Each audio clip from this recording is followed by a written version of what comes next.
In her mandate as nominated Member of Parliament in the 10th Parliament and in her current position as Women's Rep Nairobi County, Rachel Shebesh has never been known to mince her words or shy away from fighting for what she believes in. I don't fear, I'm not intimidated, and I love challenges. I thrive on anything that looks difficult to do. Because women, I think we have always had to do things a bit more. We've had to do 3 times what men do to get where they are. So anything that looks challenging, I love. So I have penetrated not because I think men also accept you easier as a woman when they realize that that's exactly who you are, that you don't fear them, that you can engage them. The name Shebesh for many a mystery. So who is Rachel Shebesh? Wamama, it is only us who can bring healing in this country. I have been asked many times, Shebesh, what name is that? I am a wife of the Luya community. A thing I'm very proud of. Shebesh is a name he got in rugby. He used to play rugby for Mean Machine, then Harlequins. And there's a Lingala song, and he's a fan of Lingala. That has Shebesh in it, and he's a good dancer. By the time I knew he gazetted it, when I met him, he was Shebesh. But then he told me this story later. Her husband, a man she says is her greatest supporter. Allow me to present to you your new woman member of National Assembly by the name Rachel Shebesh. My biggest #1 fan. It really feels good when I do well.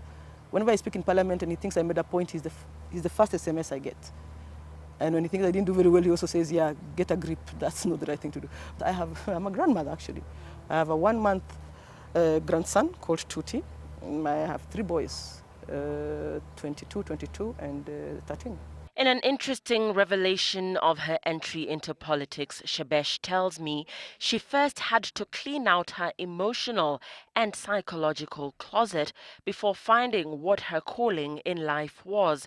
She attended the Landmark Forum, a personal training and development program designed to bring about positive and permanent shifts in the quality of one's life. I like to tell people, by the way, that I do have bipolar disorder. Bipolar disorder is something that very many Kenyans have, but they like hiding behind it with names. Those names they use is called bipolar disorder, where in a while you are very extroverted, you're manic, actually the word is manic, and you're excited about life, and you can do things and make things move, and you think you can be anything, even a president, even God.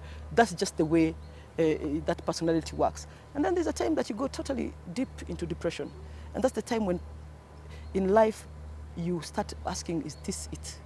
So when you come out of it, you come out with a renewed sense of urgency to do things.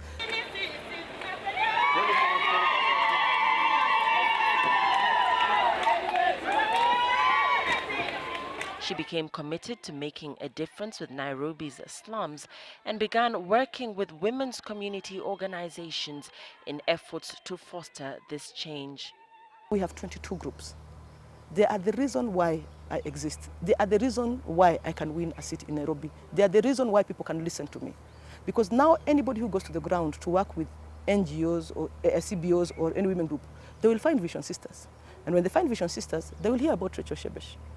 And what they will hear about me is not that I bring money or that I do anything else except motivate them and inspire them to be better and help them plan. Working with women, Shebesh finally felt at home doing something she was passionate about.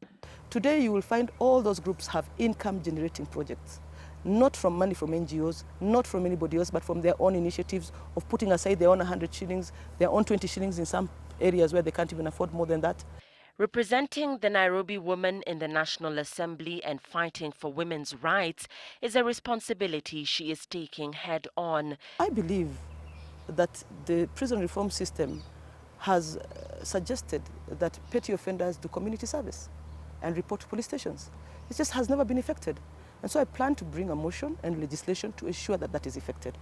It hasn't been a walk in the park for Shebesh, who says growing a tough skin has helped her dodge many of the verbal bullets that have been thrown her way by colleagues and the public alike. And in an interesting twist to Rachel Shebesh's story, the vibrant politician reveals she is aunt to Tusker Project Fame winner Valerie Kimani. I've become more like Val's mother. I forced her into this Tusker Project Fame thing. because she was not sure whether she wanted to go into it. I was sure Val had a beautiful voice. And when she won, there was a lot of, again, backlash. And so she became very, it took her back. And so I had to be there for her. We had to be there for her as a family. And then she got pregnant with a famous personality. Again, it became a story. Again, I had to be there for her.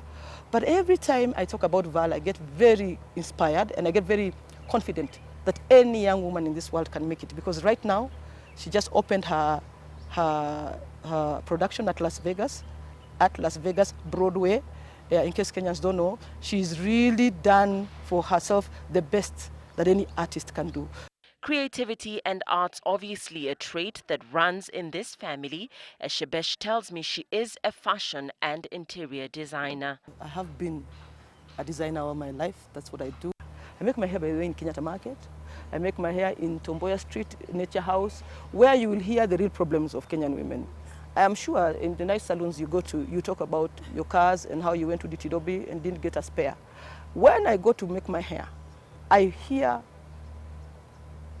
stories that shock me, but also make me get very inspired. Because you hear women talk about how real life is. Away from politics, Rachel Shebesh's resume is a reflection of a woman who has worked hard to get where she is today. Among positions she holds is UN Champion for Disaster Risk Reduction in Africa, where her main role is to promote synergy between disaster risk reduction and climate. I hope that I have inspired a few people, but every time you bring a woman on this program, she touches so many people without really knowing it. So Strength of a Woman, I say, please continue with it, give more women space, and then Slim Possible, can you do for MPs? Because really there's a problem, we have a major problem. Can you do Slim Possible for us? Anyway. You have a Yeah.